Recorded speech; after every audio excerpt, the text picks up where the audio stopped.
예수님의 눈으로. 예수님, 1996년 2월 26일. 다음날 제자들과 함께 시장으로 걸어가고 있을 때 어린아이들이 나를 따라오며 내 손을 잡으려고 했다.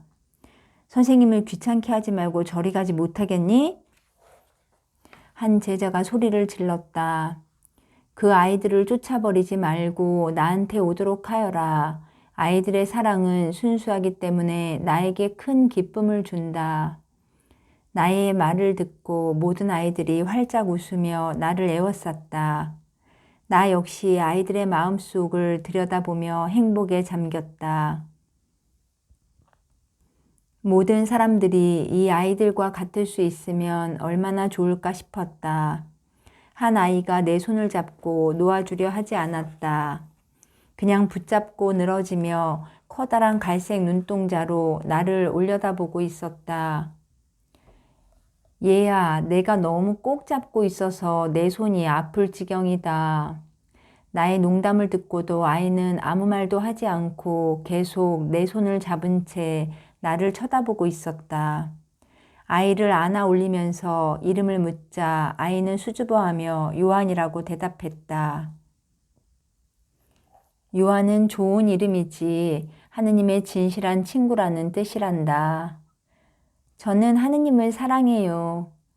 하느님께서도 너를 사랑하신다. 그리고 너를 염려하시기 때문에 너를 항상 지켜보고 계신단다. 하느님은 제 기도를 들으시나요? 엄마랑 아빠가 그러셨는데 하느님께서 들으신다고 했어요. 얘야, 내가 바치는 기도는 하나도 빠짐없이 하느님께 전해진단다. 하늘에 계신 아버지께서는 내가 기도하면서 드리는 사랑의 한마디 한마디를 듣고 싶어 하시며 기다리신단다. 나는 웃으면서 아이의 머리를 쓰다듬어 주었다. 선생님은 좋으신 분이에요. 저는 선생님이 좋아요. 제발 우리 동네에 계시고 우리를 떠나지 마세요. 아이는 어리광을 부리며 졸라댔다. 다른 사람들도 나를 만나고 싶어 하기 때문에 곧 떠나야 한단다. 그러나 내가 항상 너랑 함께 있다는 것을 알아라. 내가 약속하마. 내가 살아가는 동안 한순간도 빠지지 않고 사랑으로 너와 함께 있을 것이고 내가 천국에서 내 아버지와 함께 나를 만날 때까지 천사들이 너를 지켜줄 것도 약속하마. 아이의 눈에 눈물이 고이더니 울먹거렸다. 나는 아이의 뺨에 입을 맞추고 달래주었다. 너는 앞으로 다른 사람들을 나에게 데리고 올 사람이니까 씩씩해야 한다. 영원히 너는 내 친구가 될 테니까. 씩씩한 마음과 굳센 믿음으로 내가 나를 얼마나 사랑하는지를 보여주어야 한다. 그렇게 하겠어요. 아이가 흐느꼈다. 선생님은 내 친구니까 그렇게 하겠어요. 그때 아이 엄마가 마르코, 요하나 어디 있니? 하고 부르는 소리를 듣고 아이는 눈에서 눈물을 훔쳐냈다. 예수님, 1996년 3월 2일 시장터에 많은 사람들이 모여들었다. 내가 그들을 향해 걸어오는 것을 보고 소리를 지르며 몰려왔다. 선지자 예수님이시다. 제자들이 사람들을 진정시켜서 모두 자리에 앉게 한 다음에야 나는 그들을 가르치기 시작했다. 기적을 보아야만 사람들은 하느님을 믿습니다. 그러나 하느님의 기적은 매일 여러분 눈앞에 놓여 있습니다. 여러분이 그 기적을 알아보지 못할 뿐입니다. 여러분이 숨쉬는 공기는 하느님의 기적입니다. 그러나 누가 그것을 생각이나 합니까? 여러분이 마시는 물도, 여러분이 먹는 음식도 하느님의 기적들입니다. 그러나 과연 몇 명이나 그렇게 생각합니까? 여러분이 서로를 쳐다볼 때 하느님의 모상대로 창조된 기적을 쳐다보는 것입니다. 그러나 몇 명이나 그 기적을 알아봅니까? 순간순간마다 수많은 기적들이 여러분 앞에 나타나고 있는데 여러분은 다른 것을 기다립니다. 하느님께서 여러분에게 무엇을 주셨는지를 항상 생각하고 그 모든 것에 담긴 하느님의 기적을 보도록 하십시오. 선생님, 한 젊은이가 불렀다. 공기는 항상 여기 있고 곡식은 사람의 손으로 키운 것이며 물은 산에서 내려옵니다. 우리 각자는 어머니 뱃속에서 나왔습니다. 우리는 이 모든 것이 어디에서 나왔는지 압니다. 하느님께서 모든 것을 창조하시어 필요할 때 쓰라고 사람에게 주신 것도 알고 있습니다. 우리는 뱃속의 생명이 하느님으로부터 왔지만 여자와 남자를 통하여 생긴다는 것도 압니다. 우리가 먹는 채소는 하느님의 뜻에 의해 생겨났고 하느님의 창조 사업에 참여하여 곡식을 재배함으로써 음식을 얻게 된다는 것도 알고 있습니다. 하느님께서 우리에게 물을 주셨고 우리가 물을 현명하게 사용할 때 마실 수 있을 만큼 깨끗하게 할 수도 있고 농작물을 위해 쓸 수도 있습니다. 우리는 이런 것을 다 잘 알고 있습니다. 선생님, 우리가 알지 못하는 것은 선생님께서 죽은 사람을 어떻게 다시 살리시며 병자를 어떻게 치유하시느냐 하는 것입니다. 말씀해 주십시오. 그러면 선생님께서 하시는 일을 우리가 이해할 수 있고 그것을 유익하도록 발전시킬 수 있겠습니다.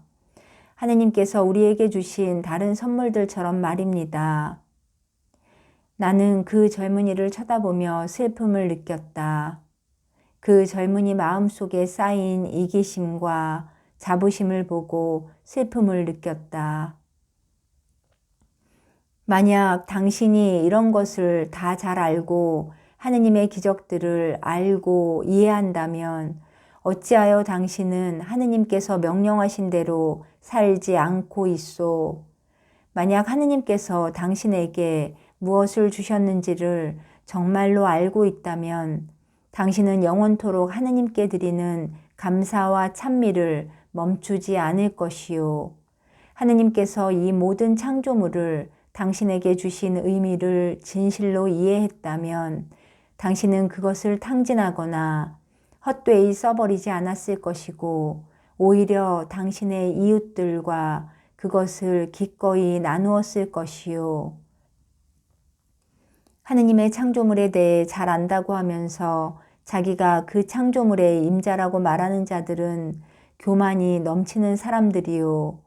하느님의 선물을 자기만을 위한 것이라고 생각하는 자들은 이기적인 사람들이요.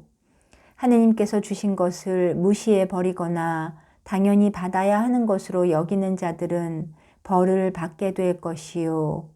가지고 있는 것에 만족하지 않고 더 많은 것을 바라는 자들은 탐욕스러운 사람들이요. 하느님의 자녀들이 이와 같이 행동하기 때문에 하느님께서는 슬퍼하실 수밖에 없는 것이요. 당신 자신을 잘 살펴보고 당신이 어떤 사람인지를 깨달으시오. 그리고 당신이 하느님께 얼마나 무례했던가를 생각해 보시오. 그런 다음에 용서를 빌고 아버지의 참된 자녀가 되기 위해 당신의 생활을 바꿀 수 있는 은총을 간청하시오. 그러고 나면 하느님의 위대하신 자비와 기적을 얻게 될 것이요. 수치심으로 얼굴이 붉어진 젊은이를 쳐다보며 군중은 침묵했다.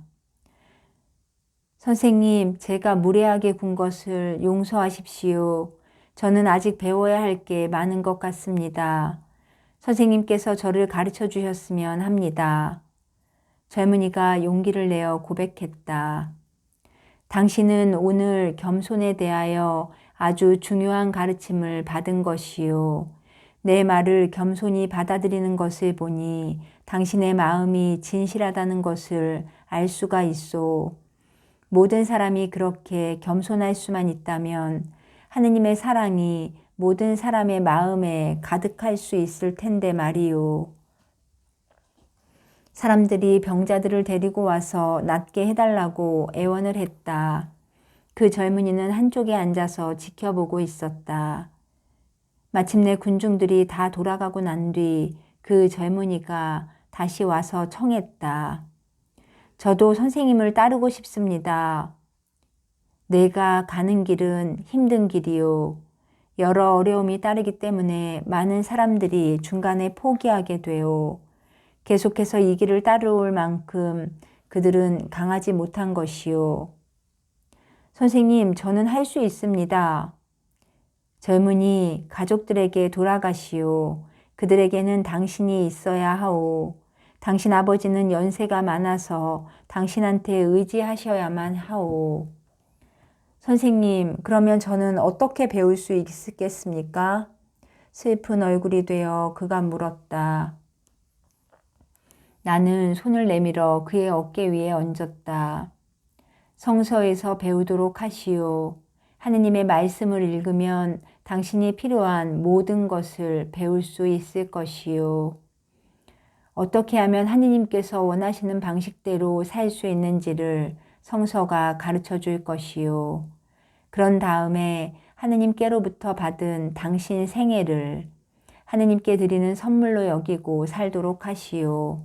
그렇게 하면 당신이 구하는 지식을 얻게 될 것이고 언젠가 나는 새로운 삶을 살아가는 당신을 다시 만나게 될 것이요. 이야기를 좀 더 주고받은 뒤에 그는 자기 가족한테로 돌아갔다.